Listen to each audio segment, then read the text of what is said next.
Genesis Armenia-ի հարկի տակ Արցախի պահեստազորի սպաների միության անդամներն էին։ Քննարկել են Արցախ հավաքական վերադարձի թեման, հիմնվելով անվտանգային կոմպոնենտի վրա։ 5 հիմնական նախապայման կա, որն առանձնացրել են միության անդամները։ Առաջի կոմպոնենտը դա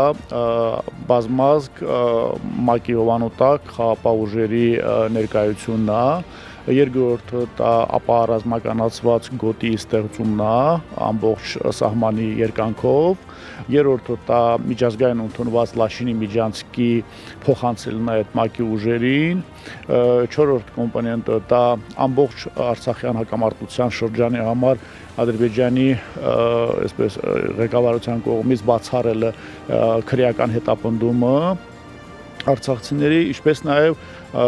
ընդհանրապես Արցախյան պետության տարածքից Ադրբեջանի զինված ուժերի, ոստիկանության եւ այլ վարչական մարմինների դուրս անելն է։ Պահեստազորի սպաների միության անդամները բռնի տեղահանությունից հետո առաջնային են համարել հավաքական վերադարձի հարցի քննարկումն ու սկսել են մշակել անվտանգային այդ բաղադրիչները։ Յուրի Քարամյանի խոսքով վերադարձը չունի իմաստ, եթե Արցախում ուժեղ չեն լինելու։ Մենք ընդհանուր ստրուկներ չենք գնում դեղ։ Մենք պետք է հավաքական ուժեղանանք եւ բոլոր անվտանգության հարցերը կարող մենք պահպանենք, ոչ թե մեզ շուրջ որևէ պահպանի։ Հասկանալի է համագործակցության, բայց մենք պետք է պահպանենք։